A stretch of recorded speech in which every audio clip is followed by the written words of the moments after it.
Hi and welcome to this tutorial where we are going to learn how to crochet these eco-friendly kitchen sponges using household twine.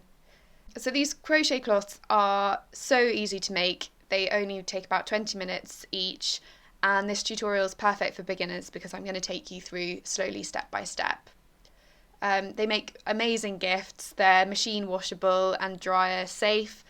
And you can see that lovely texture of the twine in the waffle stitch, which is going to make them really abrasive dish scrubbers when you come to use them.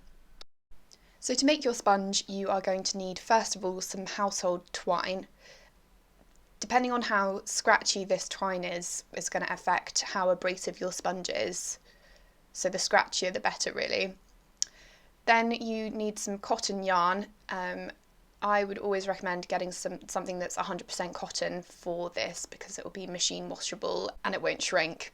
Then I'm going to use 2 hooks for this project because my cotton yarn is thicker than my twine.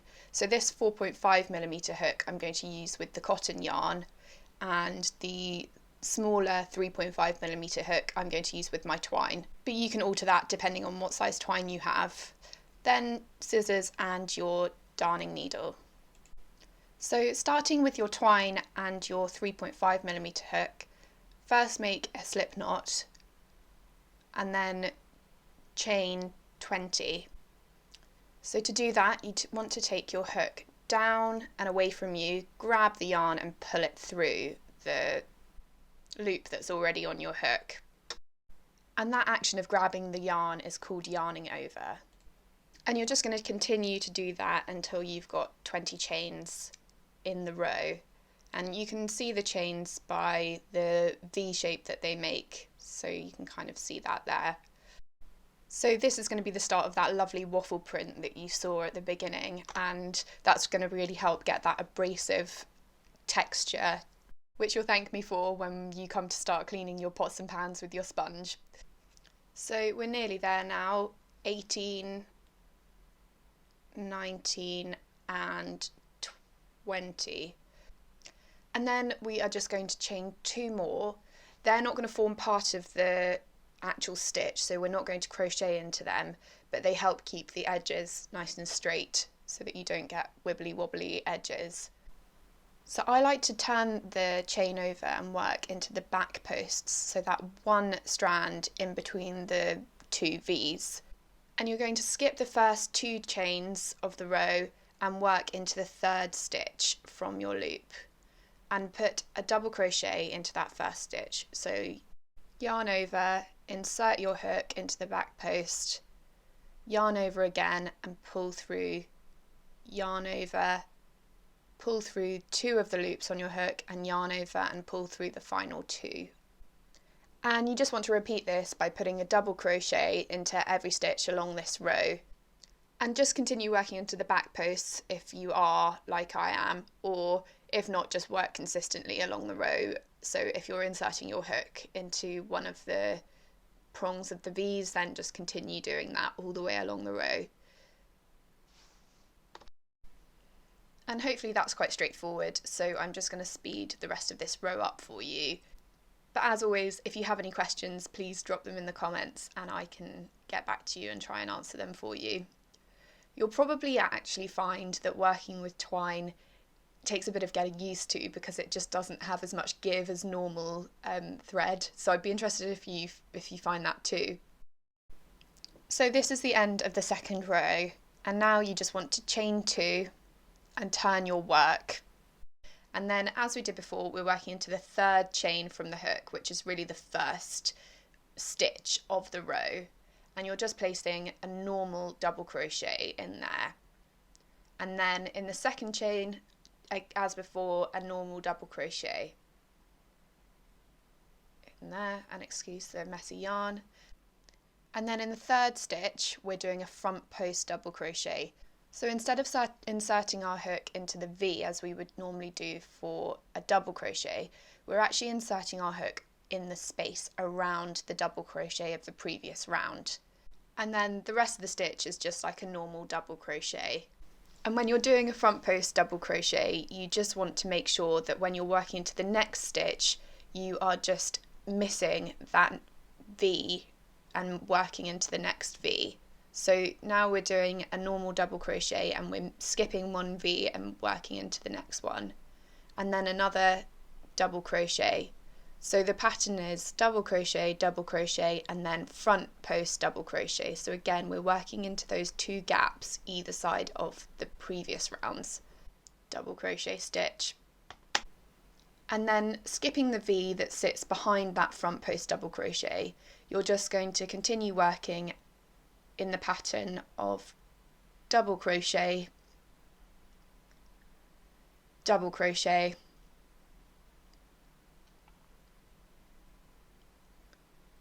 and then front post double crochet.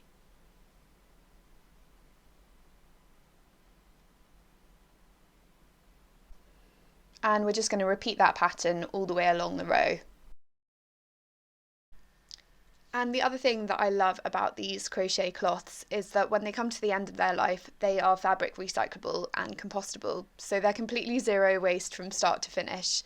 We're using household twine, which you probably already have lying around your house. And even at the end of their life, they're not causing any harm to the environment.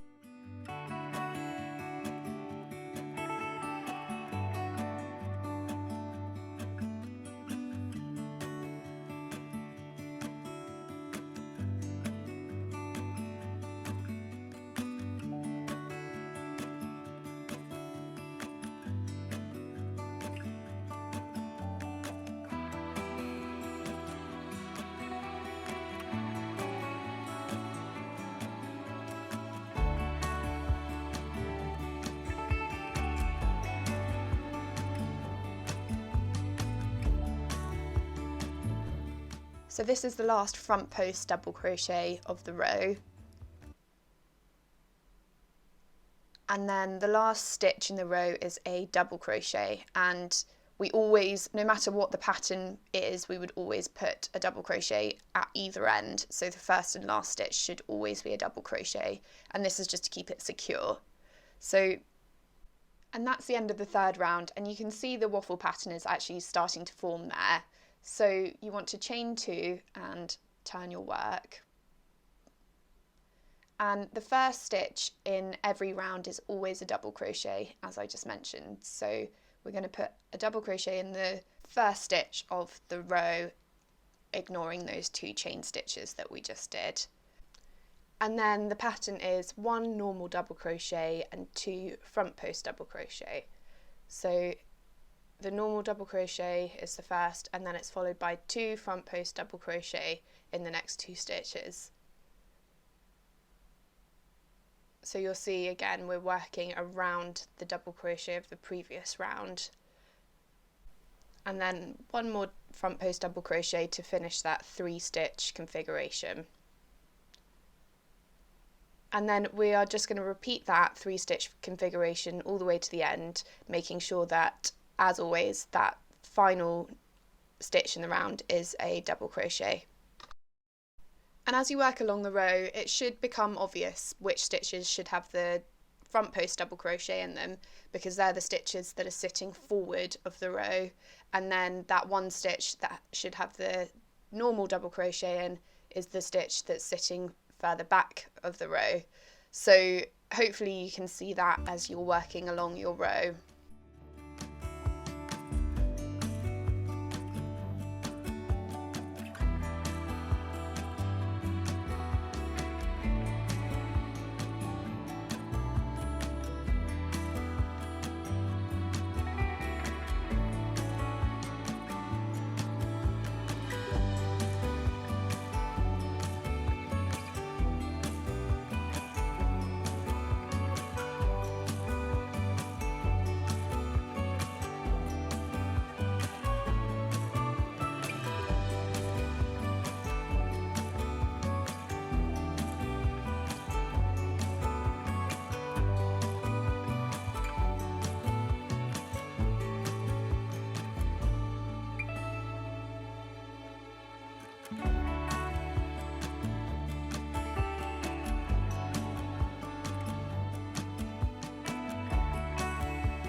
So now we have reached the last stitch in the row, and under the 3-stitch configuration this would be a front post double crochet, but because we want a normal double crochet in the first and last stitch of every row, we are just going to put a normal double crochet in there to finish the row.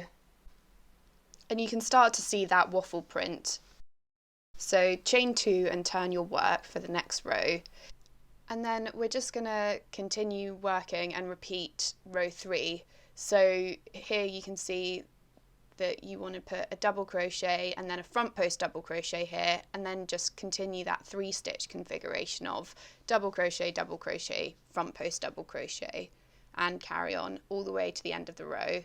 And then once you've done that, you're just going to repeat row 4, so that 3-stitch configuration of front post, and then normal double crochet.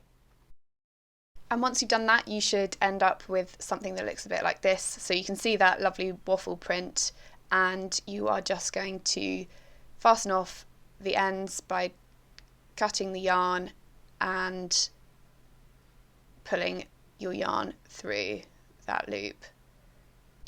So now, using my cotton yarn and the 4.5mm hook, I am making a slip stitch, and then I'm going to chain 18 as we did before with the twine, so just yarning over and pulling through the loop that's already on your hook, and then just repeat that until you've got a chain of 18.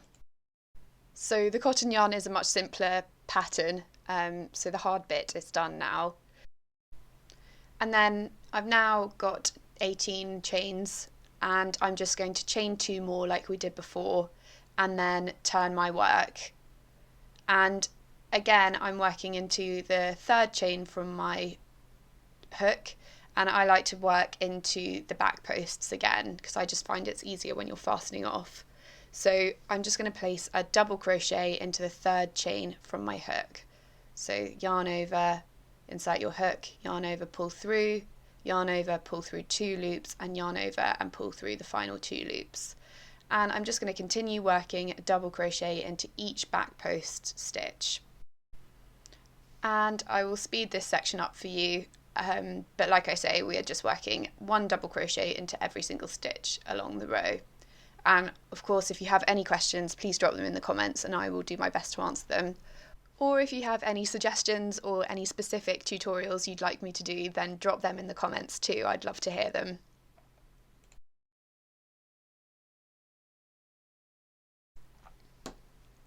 And this is us at the end of the 2nd round, so you can see the double crochets there.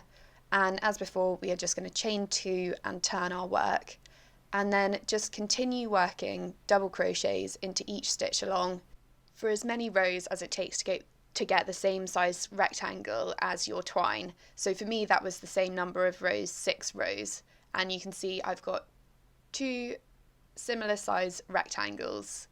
So now we come to joining the 2 together. So don't fasten off your cotton yarn because we're going to use that to put single crochets around and join the 2.